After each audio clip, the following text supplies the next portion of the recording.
Takže čau lidi, já se jmenuji Dominik Petr Polák a já vás vítám u prvního dílu Dominikovo podcasty. Je to vlastně jako bude to náš takový můj nový seriál, takový podcasty o pořád. Dneska jsem tady pozval speciální hosta, to je Petricek. Zdravím lidi, asi už mě znáte. Se posaďte u nás.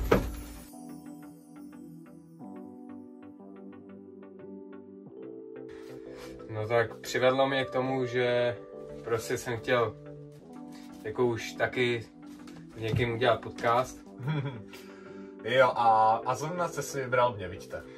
No tak vy už jste takový profík, takže děkuji. se k tomu jako vyznáte. A nevadí, že vám vykám? Jste protykání nebo provykání? Spíš budu protykání, jestli je možno. Tak jo, tak Petricku. Zdravím tě. Ahoj. Tak.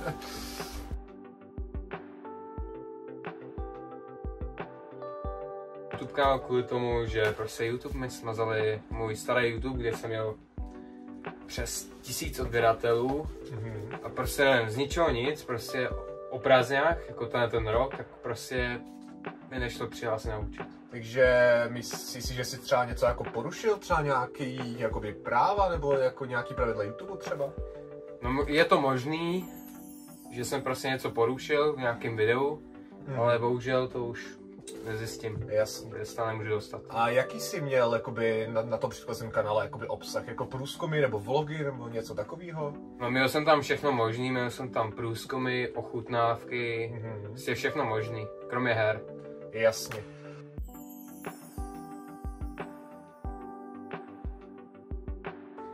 No tak teďka plánu. Takový jakoby podobný obsah, jak byl na tom předchozím? No jako chci to tak udělat. Převážně tam budou urbexy, jasně. Což jsou prozkoumávačky, kdyby nikdo nevěděl. Jasně. Potom vlogy, i no ochutnávky asi ne, to už jsem na to moc velký. Jasně. To je možná všechno, hele. Tak jo.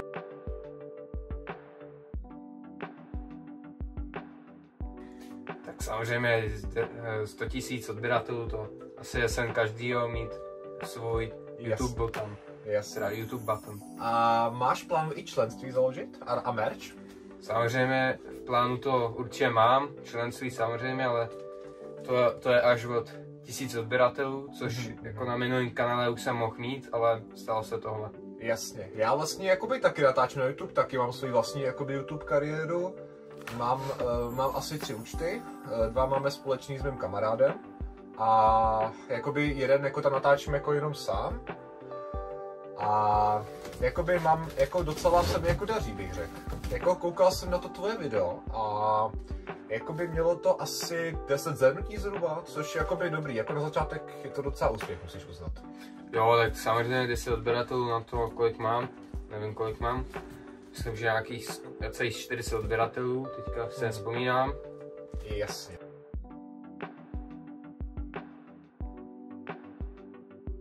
Tak samozřejmě teďka jsem na střední škole, takže chtěl bych ji dokončit, maturitu bych chtěl a potom už se víc jako budu věnovat tomu YouTube a takhle. A ty chodíš na střední školu někde v Praze? Jo, studuju v Praze, strojáře. Hezký. A na jak dlouho to máš, to studium? Je to 4letý, myslím, že. Takže s maturitou? Jo. A už se nějak jako na tu maturitu jakoby nějak jako nějak průběžně připravuješ, nebo ještě jako říkáš si, ještě mám čas? No, říkám si, že mám čas, ale je to jenom lusknutím prstů a už to je za chvíli za mnou. Takhle, jako mě teďko z maturita čeká, asi za půl roku cca. Já mám teda 4letý obor, informační a knihovnické služby, studuju na střední škole živnostenské příspěvková organizace v Sokolově a vlastně jakoby dojíždím vlakem a jak vlastně ty jako jezdíš metrem a půlbusem, jako nebo nějaká kombinace, jak jezdíš do školy?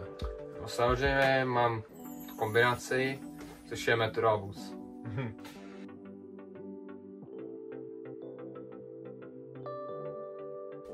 Ty kráso.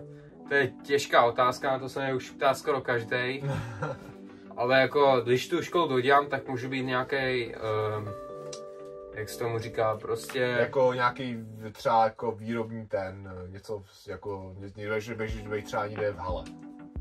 No, to ne, ale třeba u nějakých strojů, že třeba ty lidi to budou dělat a já budu takhle. ten, co jim říkal, takhle.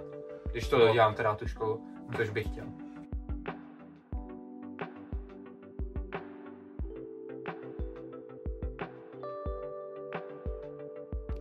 No, takže jako Praha je hezký město, to je jasný, ale prostě tam hrozí, že tam je prostě mraky lidí, že to má skoro 2 miliony, nebo kolik to má už. No jasně.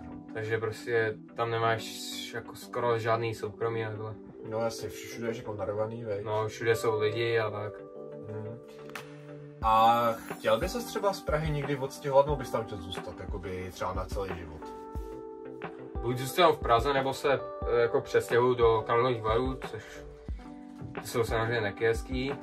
Tam se mi to taky líbí. Já třeba bydlím kousek od Varu a musím říct, že mě třeba jakoby Vary hodně lákají, protože jako je to takový město, prostě, kde jsou hezký památky, jsou tam jakoby hlavně ty lázně, že jo, a hlavně ty prameny tam. Ty prostě to je jako za mě bomba a že k tomu prostě, no mě se tam líbí jak ty hotely, jak tam vypadají hrozně hezky. Jo, tak tam vypadají hezký hotely, ale v Praze je to Praha, tam jsou samozřejmě hezčí hotely. No, tak tam je to jiná, no.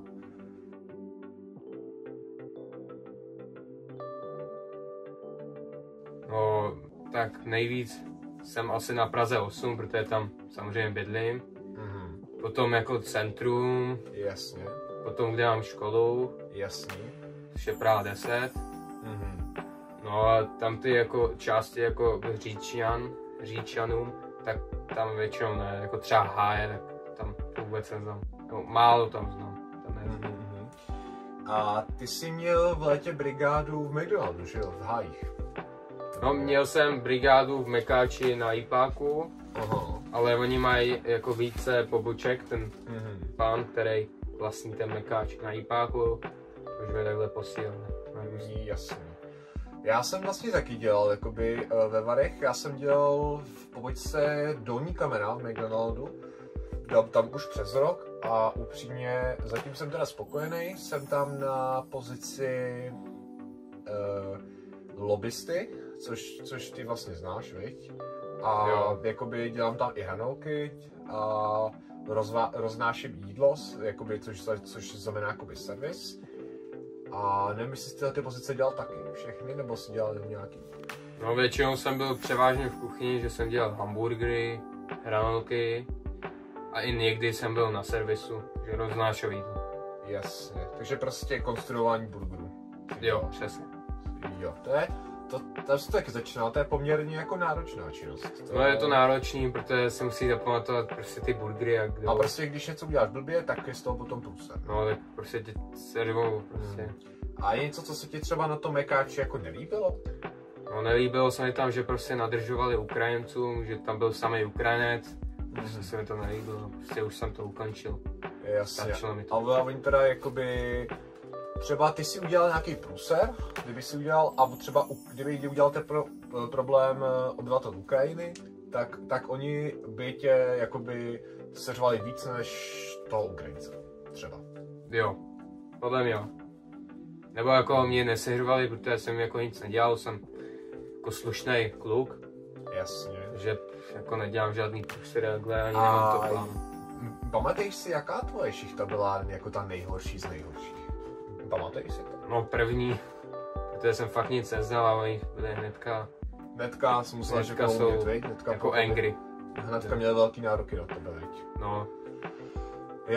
A plánuješ třeba někdy v budoucnu třeba i KFCčko brigádu si vyzkoušet? No tak nemám to v plánu, tak vím, že to je, asi to bude nějak podobně jak v Mekáči. A nevím.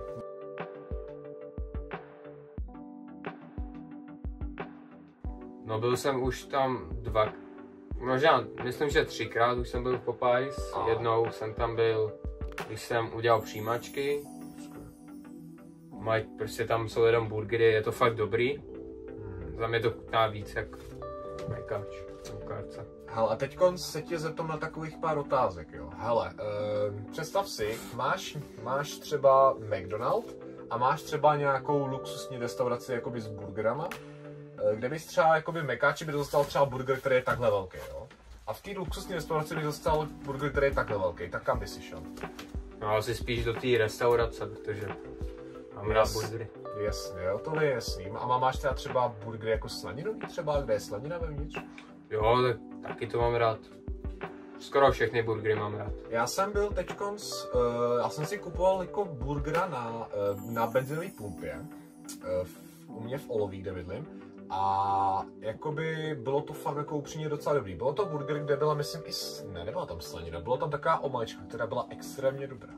To byla nějaká, myslím, barbecue nebo cheddar omáčka, něco takového to bylo.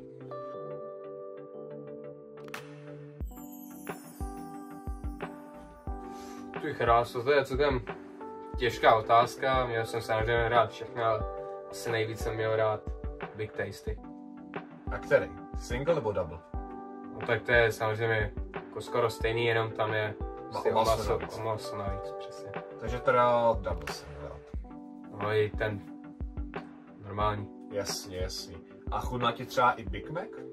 Jo, tak chutnal mi, ale mě prostě chutná ta Big Tasty omáčka. Mě začala prostě chutnat. Jasně, jasně.